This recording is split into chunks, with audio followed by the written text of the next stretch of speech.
Hey everybody, so it is 9:30 at night right now, and this is attempt number 2 at making electric lunchbox dinner rolls. So here we go. Technically this is attempt number 3 because I did make one batch before the last video that I made that was completely successful. So I'm going to attempt to recreate that first batch. So here we go. Okay, so if you guys watched my last video, you know that I attempted to make some dinner rolls in my Itaki electric lunchbox and it did not go well.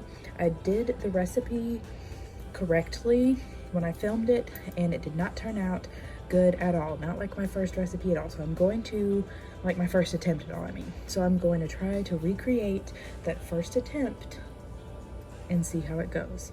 So this is the recipe right here, and I know it says 1.5 tablespoons of oil, but instead of 1.5, I'm just gonna do half a tablespoon of oil because that's what I did the first time and it worked pretty well.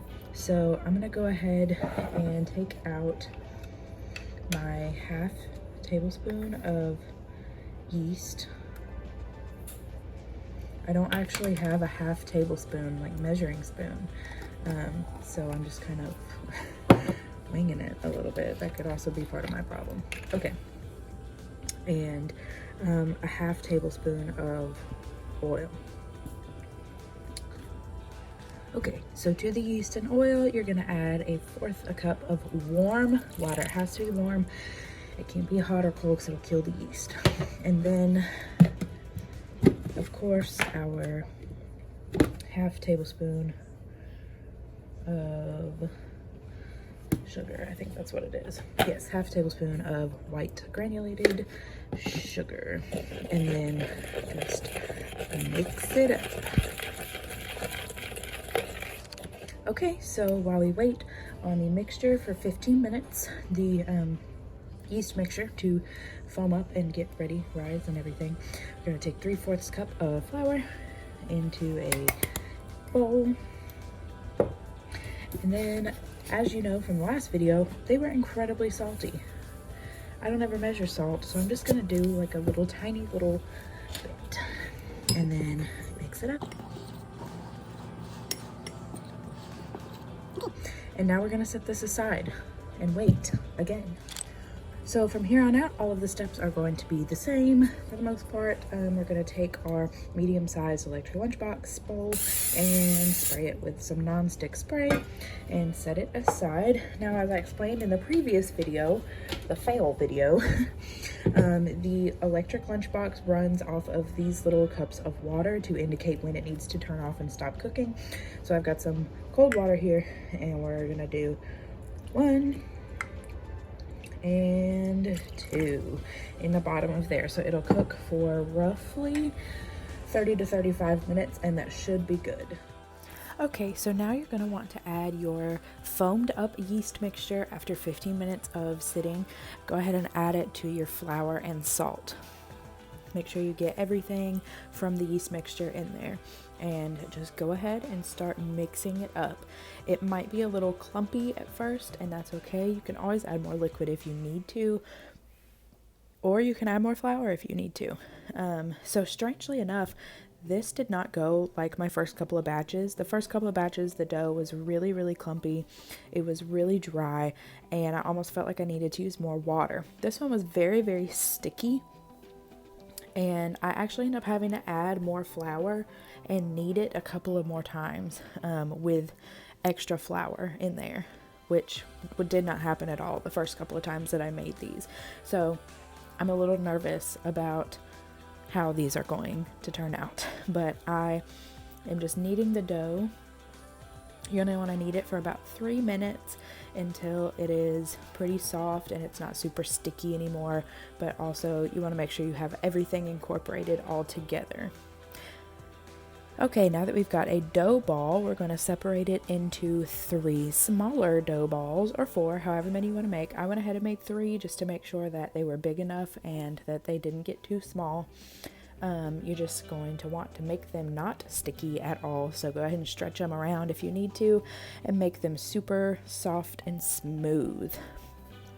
Once you've got the dough ball made, go ahead and plop it into your greased, medium-sized electric lunchbox pan, just like this. Perfect.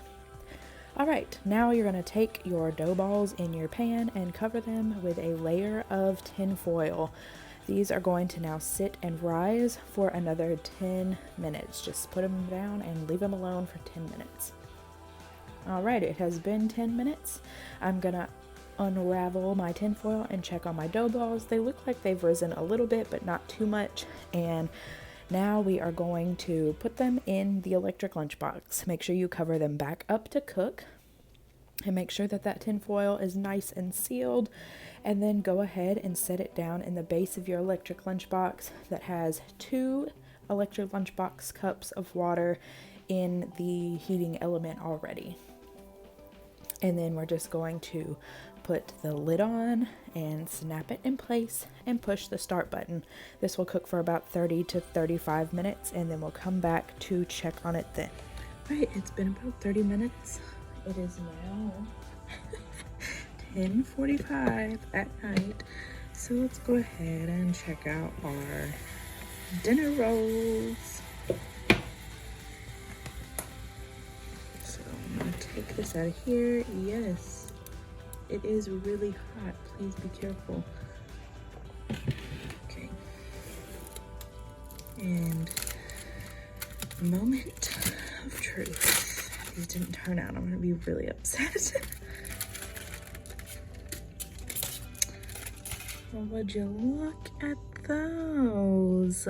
Beautiful dinner rolls. I'm so happy. Oh, they're super hot. Okay, look at those.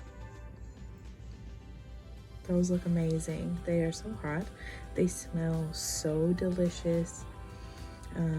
They are not doughy at all or oily at all. Just look at them. They look like perfect little dinner rolls. Like they look so amazing. Okay, we're gonna taste one now. Let's see.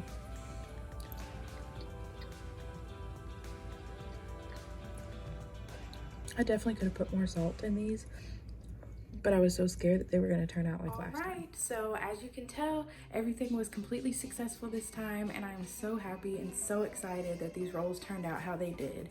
If you get the chance to make this recipe and you have an electric lunchbox, please try it. If you have any more electric lunchbox recipes you want me to try, put them in the comments below. If you enjoyed this video, give me a like and subscribe to the channel, and I'll see you next time. Bye!